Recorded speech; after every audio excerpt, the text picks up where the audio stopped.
Welcome back दोस्तों, स्वागत है फिर से एक बार आपका हमारे यूट्यूब चैनल में। दोस्तों ये होंडा की ओल्ड एक्टिवा एंड दोस्तों इसमें एक प्रॉब्लम था दोस्तों, स्कूटर जो है वो स्टार्ट नहीं हो रहा था। तो दोस्तों स्टार्ट नहीं हो रहा था, लेकिन दोस्तों इसमें करंट एकदम प्रॉपर था दोस्तों। तो हमें बाकी कुछ ज़्यादा इधर उधर टेस्ट करने की ज़रूरत, चेक करने की ज़रूरत नहीं है। इसका दोस्तों एयर फिल्टर न्यू डाला हुआ है, आप देख सकते हैं। अभी इसका मैं न्यू एयर फिल्टर हमने इंस्टॉल किया है। यहाँ पे दोस्तों कार्बोरेटर हमने निकाला है क्लीनिंग के लिए। तो दोस्तों कार्बोरेटर क्लीन वहाँ पे हो रहा है। एंड दोस्तों इसमें और एक प्रॉब्लम है, इसमें दोस्तों यहाँ पे आप देख सकते हैं मैंने थोड़ा अल्ट्रेशन किया है दोस्तों, क्योंकि इसका जो दोस्तों होल्डर था वो होल्डर दोस्तों पूरा टोटली ख़राब हो चुका था। एंड यहाँ पे भी दोस्तों मैंने नया बल्ब डाला है। तो दोस्तों इसे एडजस्टमेंट करके लगाया हुआ है, क्योंकि दोस्तों कस्टमर की रिक्वायरमेंट है कि इसमें ज़्यादा कुछ दोस्तों खर्चा नहीं चाहिए।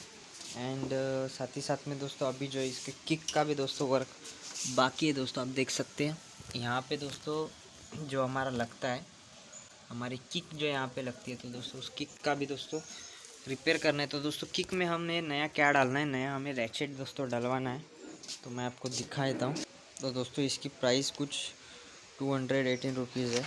और अभी दोस्तों मैं इसे बाहर निकाल रहा हूँ, देख सकते हैं यहाँ पे ये देखिए दोस्तों। इसके साथ दोस्तों ये जो रैचेट के साथ दोस्तों ये जो खांचे वाला जो नट बैठता है वो भी दोस्तों आ चुका है। तो इसे दोस्तों अभी फुल फिटिंग करना है मुझे। तो दोस्तों इसमें किक भी दोस्तों जो है वो नहीं लग रही थी, मतलब ना के बराबर। अगर मारते तो दोस्तों इजीली नीचे जा रही थी और इंजन नहीं घूम रहा था। तो दोस्तों उसका रीज़न ये था।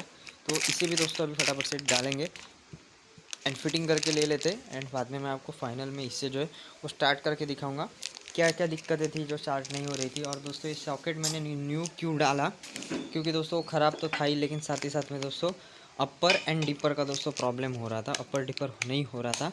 सारा कुछ प्रॉपर चेक करेंगे और एंड में मैं आपको दिखाऊंगा कि इसमें एक्चुअल प्रॉब्लम क्या था, सॉल्व हुआ या नहीं। तो फाइनली जो है वो इसका वर्क डन हो चुका है।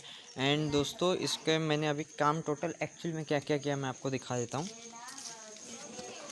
यहाँ पे दोस्तों देख सकते हैं आप, एयर फिल्टर पड़ा हुआ है, वहाँ पे दोस्तों स्पार्क प्लग पड़ा हुआ है, यहाँ पे दोस्तों एक बल्ब है एंड साथ ही साथ में दोस्तों वहाँ पे एक होल्डर है।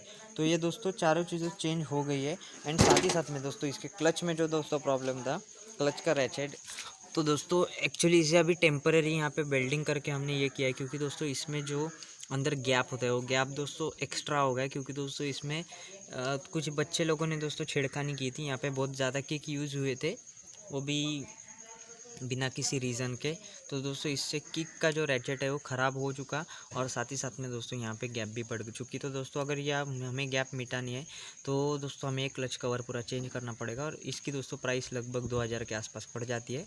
इससे दोस्तों बेटर रहेगा कि हम टेम्पररी वेल्डिंग करके इसका काम चला लें या फिर सेकंड हैंड ख़रीदें। तो दोस्तों अभी फ़िलहाल तो दोस्तों इसका सारा कुछ स्टार्ट हो गया। और दोस्तों अभी दोस्तों ये बल्ब में अभी दोस्तों आपको एक कन्फ्यूजन हो रहा होगा कि ये जो बल्ब है दोस्तों, ये बल्ब को मैंने कन्वर्ट किया है। हमारा जो रेगुलर दोस्तों हेडलाइट का बल्ब आता है, यहाँ पे आपको दिख रहा होगा या नहीं वो मुझे पता नहीं दोस्तों, लेकिन यहाँ पे जो बल्ब है दोस्तों वो रेगुलर है, जो कि हमारे नॉर्मल हेडलाइटों में यूज़ होता है।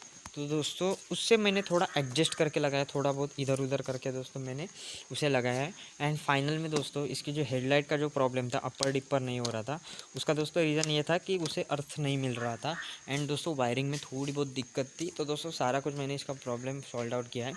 सो दोस्तों आज के वीडियो में बस इतना ही। वीडियो देखते ही दोस्तों वीडियो को लाइक कर देना, नीचे कमेंट बॉक्स में कमेंट कर देना अगर दोस्तों कोई इशू हो रहा है। लेकिन दोस्तों इस स्कूटर ने हमें दोस्तों बहुत ज़्यादा परेशान किया था, क्योंकि दोस्तों उसके किक जो है वो प्रॉपर नहीं हो रहा था। क्योंकि दोस्तों जब किक मारने के बाद रिटर्न आ रहा था तो बहुत ही ज़्यादा नॉइज़ हो रहा था, लेकिन अब ये प्रॉब्लम सारा ख़त्म हो चुका है। सो दोस्तों आज के वीडियो में बस इतना ही, मिलते हैं नेक्स्ट वीडियो में।